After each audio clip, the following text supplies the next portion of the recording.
Okay, so good day everyone. So our topic for today is about network security. So a computer network is a group of two or more computer systems linked together by communication channels to allow for sharing of resources and information.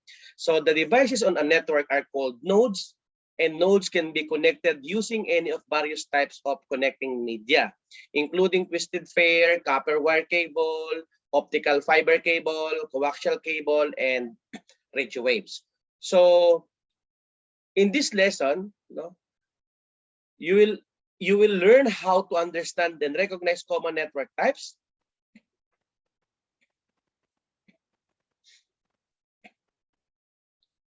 identify options for connecting to a network, understand wireless security, understand purpose of access control, and identify common biometric security techniques. Now, so common network types. Of course, number one is the local area network. No? A local area network is the smallest type of network and usually extending over a small area within a building only. So when users connect their computers to the LAN, they can access shared resources such as internet connection, network drives, printers, as well as other users' computers.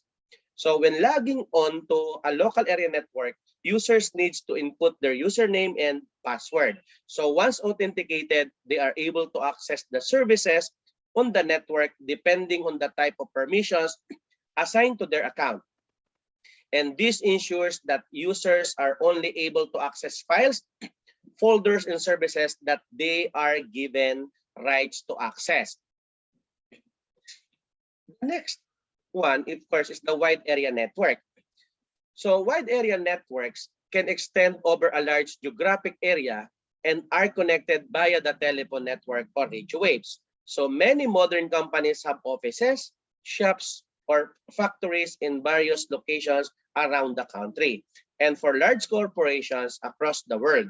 Even though the staffs work in different places, they often need to be able to access the same information no matter where they are. So by linking LANs together, the network is no longer local to one building. It is now spread over a wide area. It is known as a wide area networking. So basically, a WAN is where individual computers or LANs which are long distance apart from each other are connected together.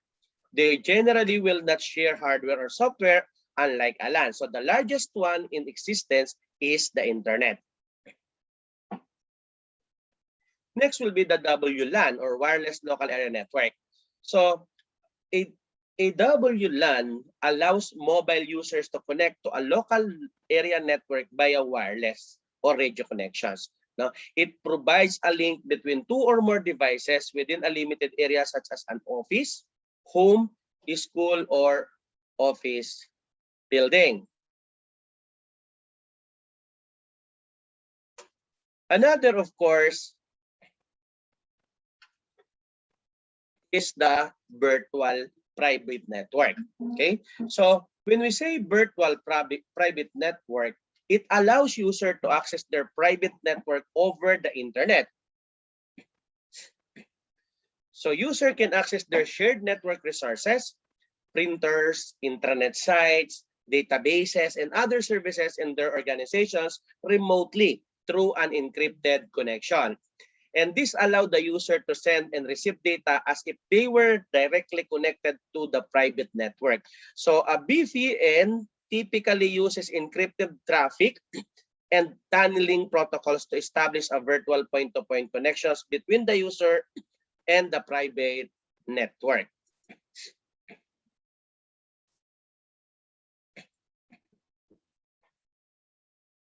So how about the role of the administrator? A network administrator is a person responsible for the maintenance of computer hardware and software that comprises a computer network. This normally includes deploying, configuring, maintaining, and monitoring active network equipment, of course. So an important component of the role of network administrator relates to security. So security-related activities include the following. So managing authentication and authorization, maintaining staff access, and monitoring and installing relevant security patches and updates, monitoring network traffic, and dealing with malware found on the network. So how about the functions and limitations of a firewall? A firewall is a program or a hardware device that can be used to help protect a network from hackers who might try to break in and gain access to your data. So the firewall filters the informations coming through the internet connections into your personal computer or into a company's network, because firewalls serve as a barrier between the internal network and an external network, such as the internet. So when any traffic from outside the network tries to access the internal network, the firewall checks against a set of rules, and any data coming from an unauthorized source is blocked by the firewall. So, of course, it is essential that anyone who has access to the internet makes sure that they have a firewall installed. No? However, despite its necessity, there are some limitations to a firewall, like viruses. Okay? So, not all firewalls offer full protection against computer viruses, as there are many ways to encode files and transfer them over the internet. Attacks, no? Firewalls cannot protect against attacks that do not go through the firewall. So let's say, for example, no, firewall may restrict access from the internet, but may not protect equipment from dial-in access to the computer systems, or users connecting their infected laptops and other mobile devices to the company's network. Another, of course, is the monitoring. No? Some firewalls can notify if a perceived threat occurs, but may not notify if someone has hacked into the network. Many organizations find they need additional hardware, software, and network monitoring tools. How about the network connections?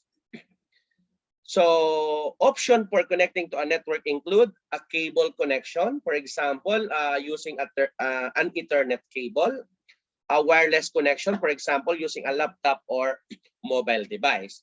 So security implication of connecting a network, no? Anyone can connect an unsecured device to an unsecured network and can gain access to the resources and data. This compromises the devices that are on the network, including your server. Now, so the implication of security when connecting to a network. Okay, number one is the malware. Okay, so malware, the interconnectivity of devices on networks, allows for malware and viruses on an unprotected device to spread to other devices easily through an unsecured network. Another is unauthorized data access. So an intruder or hacker can gain access to the network and may read its unprotected data. So as a result, confidential or sensitive data can easily be compromised, exposing, for example, intellectual property of the organization's members to the public. And of course, the maintaining privacy. No? Connecting your device to a network may open up the possibility of your information held on your device being accessed by other network users. So proper network security implementation will reduce or eliminate these threats.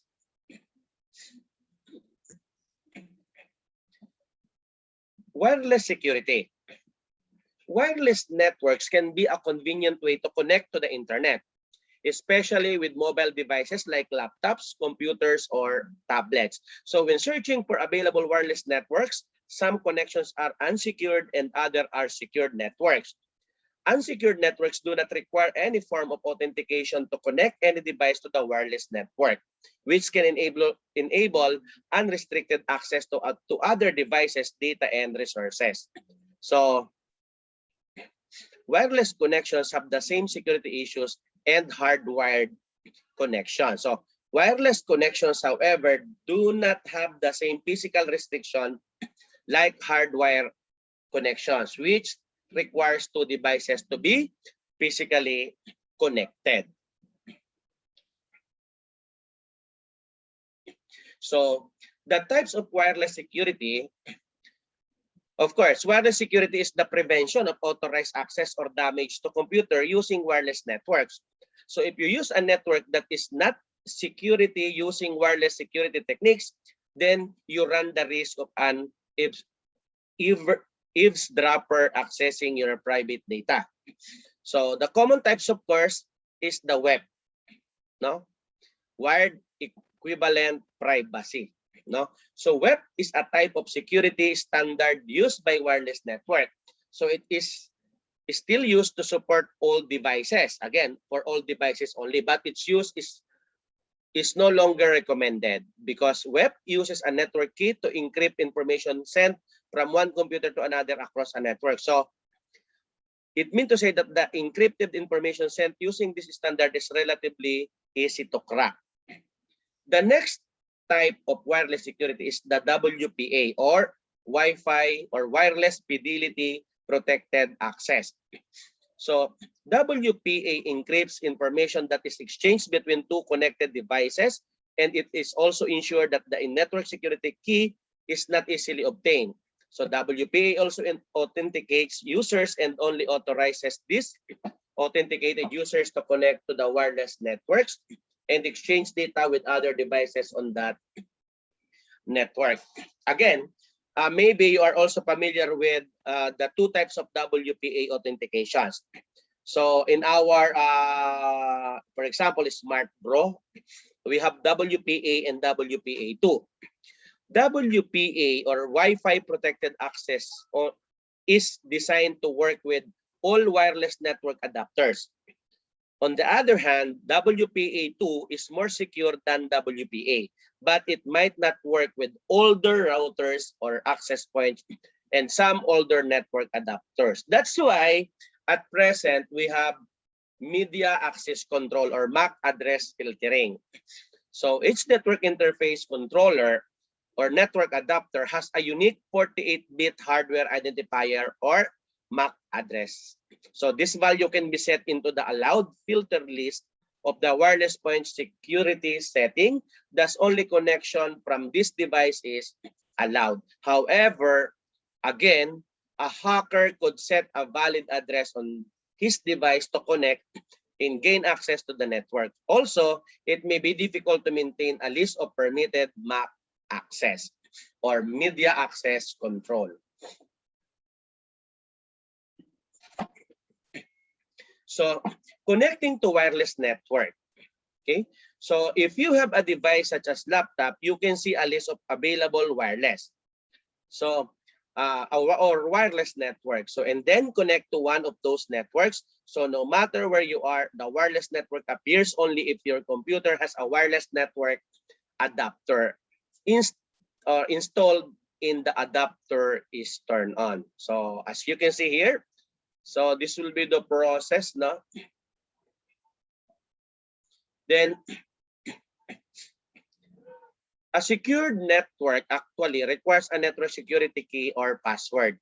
No? So to connect to one of those networks, ask the network administrator or the service provider for the security key or password.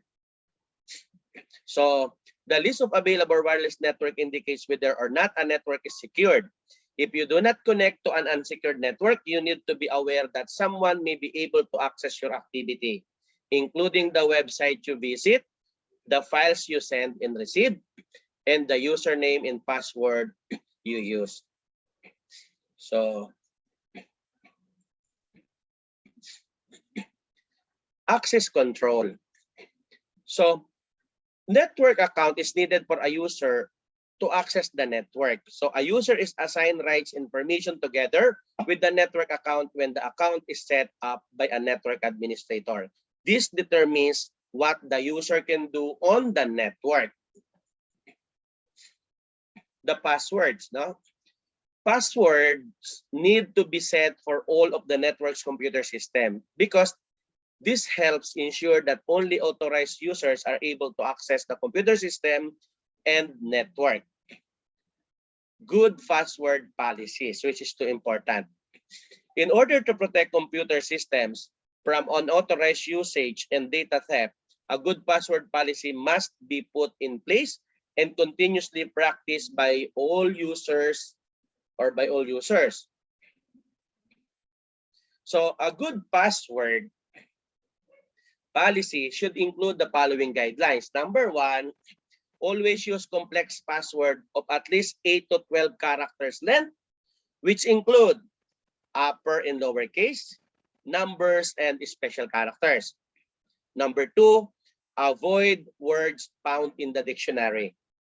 Number three, always change password on a relatively regularly basis.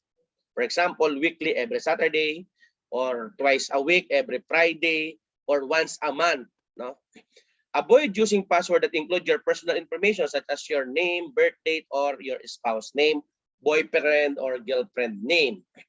Never keep default username and password such as admin, root, or password.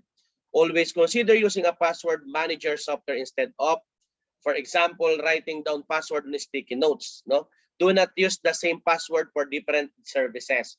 So be sure that you have a different password for your Instagram account, YouTube account, your ATM account, of course, your Facebook account, and so on.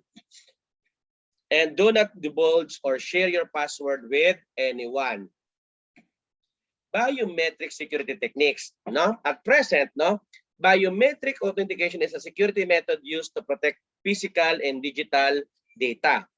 So we have fingerprint, irises, retinas, speech, facial features, and other aspects of behavior and physiology are all used in biometric authentication for administer access to a computer system or physical space. So fingerprint scanning, facial recognition, and voice recognition are three biometric authentication techniques that individuals, corporations, and military facilities frequently use. So for fingerprint scanning, fingerprint scanners are sometimes used on laptop and desktop computers and flash drive. So fingerprint authentication is the most popular and least expensive method to authenticate using biometrics.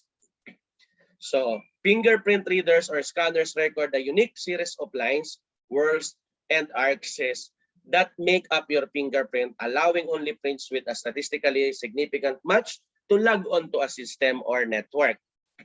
So hand geometry. So hand geometry identifies a user by measuring their hand along many dimensions and comparing this with stored measurement. So it has been used since the 1980s, meaning it was the first biometric in widespread use. Facial recognition.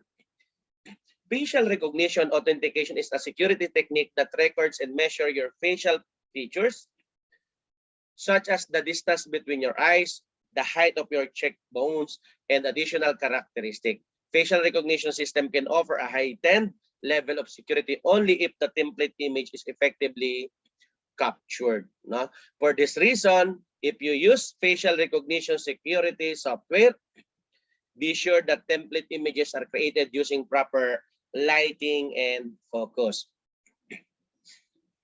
And the last is the voice recognition. So this security techniques works by matching the pattern of a person's voice to be template recording. Of course, voice recognition is not the same as speech recognition, in that the words being said are not as similar as the way in which they are said. So one problem with voice recognition security software is that it does not account for voice changes due to emotional states, sickness, or other reasons. So I think that's it for our network security. So this time, you have an idea already about, of course, the network administration or network security, I mean.